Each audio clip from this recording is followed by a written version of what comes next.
특히나 정말로 가까워야 할 관계는 대화가 없으면 정말로 안 되는 거예요. 그런데요, 하나님과 우리와의 관계에도 그렇다는 거 아니겠습니까? 하나님과 우리 사이의 관계가 가깝고 좋으려고 한다면 여기서도 대화는 매우 중요한 요소예요. 사람들 앞에 보이는 사회 활동이 훌륭해 보이고 또한 교회 활동도 훌륭해 보인다 해도요.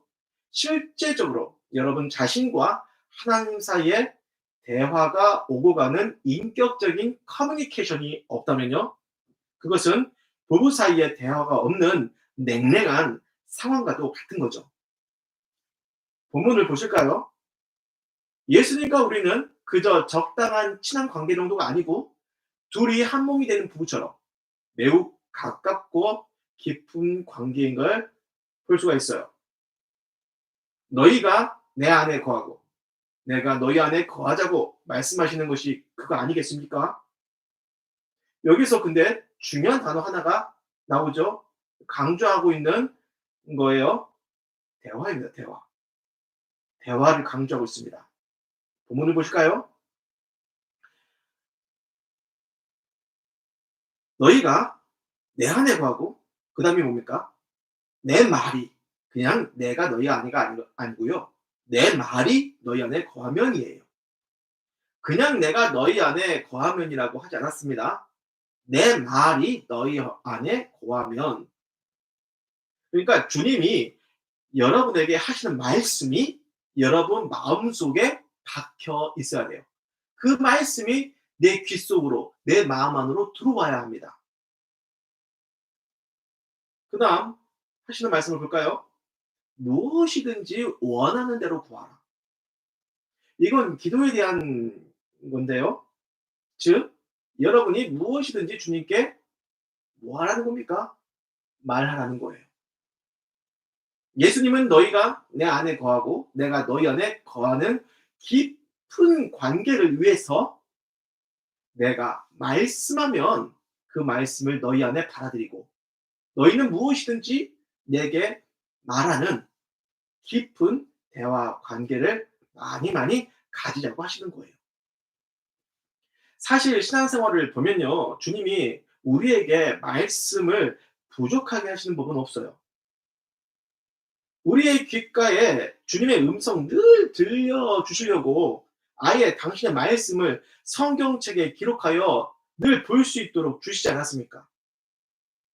또 그것도 부족할까 봐 성령님을 보내주셔 가지고 주님의 전담 스피커 역할, 내 안에서부터 막 그 말씀이 울려 퍼질 수 있도록 예수님의 전담 스피커 역할을 성령님께 맡기셨잖아요. 그래서 우리가 정말 마음만 먹으면 진정으로 원한다면 결심을 한다면 주님의 말씀을 듣겠다고 한다면 주의 말씀이 들리게 돼요. 들려주세요.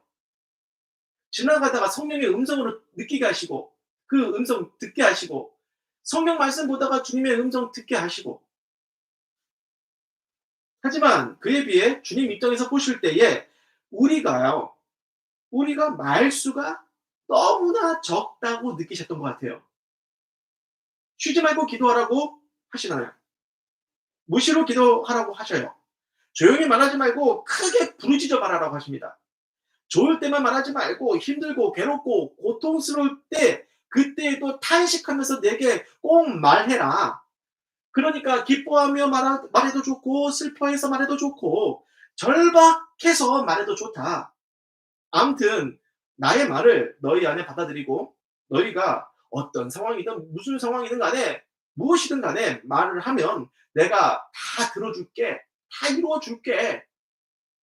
주님이 그렇게 말씀하시는 거 아니겠습니까?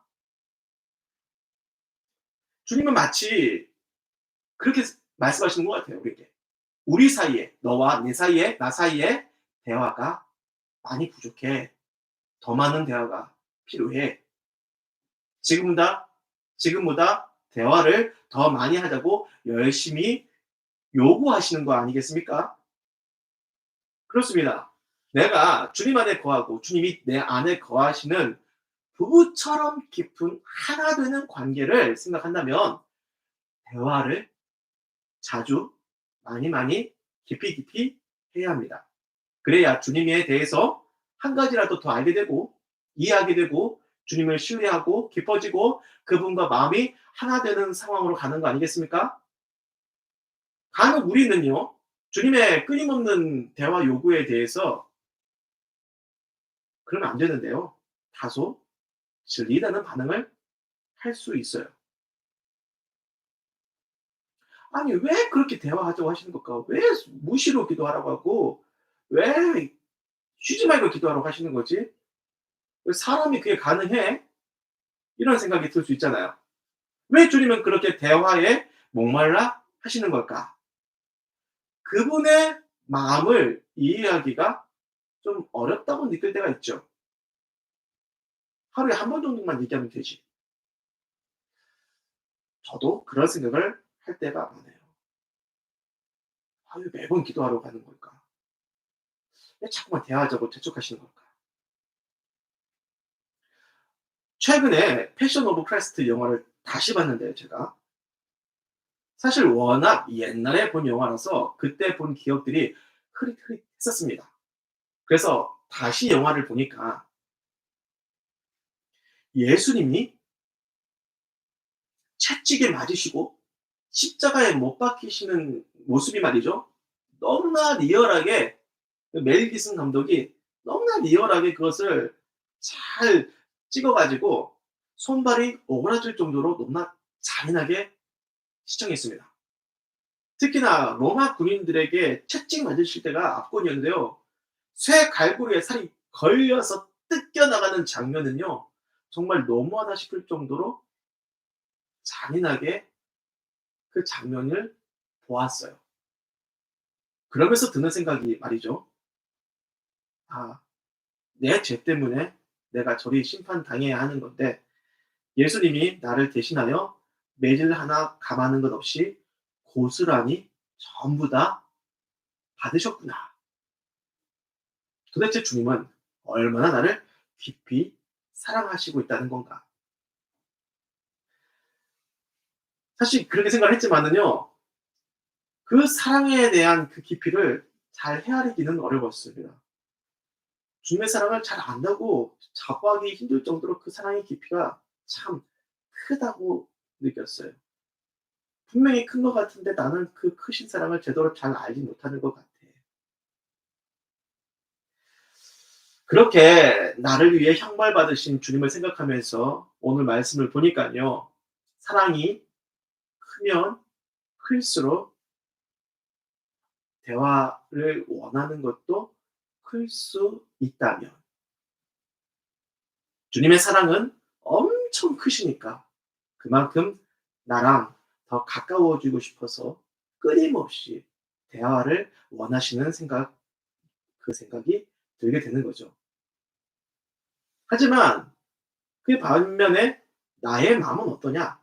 그분의 사랑을 너무나 모르고 내가 주님을 사랑하는 것도 너무나 작아서 사랑한다고 말하기에도 너무나 부끄러워서 주님에 대해서 마음이 무덤덤해서 그렇게 주님과의 대화를 소중히 여기지 못한다. 오히려 대화를 귀찮게 여긴다. 그러한 생각이 들었습니다. 여러분, 우리는요, 주님의 크신 사랑을 생각을 한다면 우리가 주님께 말을 거는 대화가 너무나 필요합니다. 예수님의 대화를 그 예수님의 대화의 요청을 귀찮게 여기거나 집착으로 느끼거나 하는 그런 불성실한 태도와 마음이 얼마나 주님의 그 사랑에 대해서 무감각하게 생각하는 건지를 깨달아야 하는 거죠.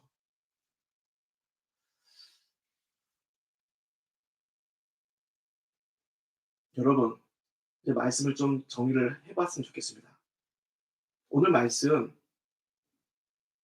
좀 되도록이면 깊이 생각했으면 좋겠어요. 이 말씀이 주님의 깊은 울림으로 내 마음에 성령께서 큰 스피커로 여러분들 마음의 귀에다 크게 들릴 수 있게 그런 은혜의 감동을 주셨으면 좋겠습니다. 그러한 말씀에 울림이 있다면 이제 예수님의 대화 요청. 지금 너희가 내 안에 거하고 내 말이 너희 안에 거하면 무엇이든지 원하는 대로 구하라. 다 이루게 해 주시겠다고 하셨죠. 대화 좀 하자는 겁니다. 무슨 말이든 내가 다 들어줄게. 대화 좀 하자. 주님의 대화 요청에 진지하게 반응해야 할 때인 줄 믿습니다. 주님이 함께 대화하자, 기도하자는 요청에 피하거나 소극적인 자세로 아니란 마음으로 그냥 지나가 버리지 마시고 우리를 사랑하시는 주님과 제대로 아이 컨택트, 주님과 눈을 마주하고 제대로 된 관계로 일어서시길 바랍니다. 주님의 말씀을 받아들이고 여러분도 무엇이든지 말하면서 대화가 깊어지는 그러한 사이. 내가 주 안에 거하고 주님이 내 안에 거하셔서 제대로 하나가 되는 깊은 관계로 발전했으면 좋겠고요. 또 여러분의 지인 관계에 있어서도요. 제대로 마주해야 할 사람이 있다면 오늘 말씀을 적용으로 삼아서 여러분이 먼저 대화를 시작하여 그 관계가 개선되기를 주님의 이름으로 축원합니다. 기도하겠습니다. 주여 감사합니다. 오늘 말씀에 우리에게 은혜를 주신 줄 믿습니다. 주님, 우리는 주님과 그 사이에 대화가 많이 필요합니다. 주님과의 대화가 깊어질 수 있도록 주님께서 주님과 우리 사이의 대화를 리드해 주옵소서. 우리가 어떠한 부족한 말로 하는 부족한 기도이든 부족한 대화이든 주님 다 반응해 주시고 들어주시고 응답하여 주셔서 우리가 더 많은 대화를 할 수 있도록 이끌어 주시고 주님과 깊어질 수 있는 관계가 되게 하여 주옵소서. 예수님의 이름으로 기도를 드립니다. 아멘.